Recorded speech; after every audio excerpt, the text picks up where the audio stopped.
Hello everyone, my world and ప్లాన్స్కి స్వాగతం.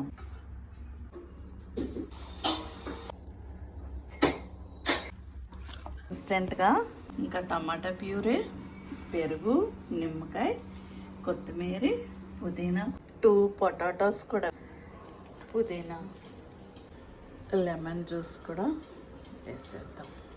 వేసి అంతా బాగా కలిపి పెట్టేయాలి.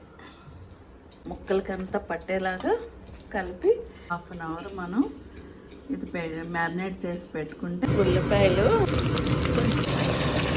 నీళ్ళు ఎగిరిపోయే వరకు ఉడికించుకొని, ఇది కుక్కర్లో వండే స్టైల్ అన్నమాట. పొంగొచ్చిన తర్వాత మూత పెట్టేసి సిమ్లో పెట్టేద్దాం.